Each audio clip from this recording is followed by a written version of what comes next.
plusieurs millions de dollars partis en fumée. Le mois dernier, cette fusée d'une entreprise privée explose quelques secondes après son décollage. Depuis, le rôle du secteur commercial dans l'exploration de l'espace fait à nouveau débat. Voler dans l'espace n'est pas facile, quelle qu'en soit la manière. C'est ce qu'on a découvert il y a 2 semaines. La Space Coast, ou côte de l'espace, est la rampe de lancement des navettes spatiales en Floride. Récemment, des engins construits par Orbital Sciences et Virgin Galactic ont connu des accidents, parfois fatals. Pour certains experts, c'est tout le secteur privé qui est menacé. Vous savez, s'ils ont un accident et qu'on découvre que c'est lié à une panne technique, parce que l'entreprise a essayé de prendre des raccourcis, ça et là, eh bien, ça va tuer le secteur.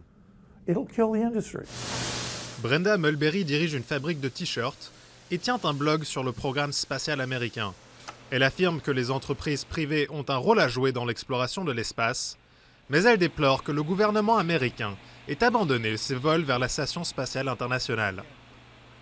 Je suis très déçue que ça ne soit pas la NASA et le gouvernement qui excellent dans ce domaine. Si des entreprises privées peuvent venir en aide au gouvernement, c'est très bien. Mais le gouvernement représente le peuple des États-Unis.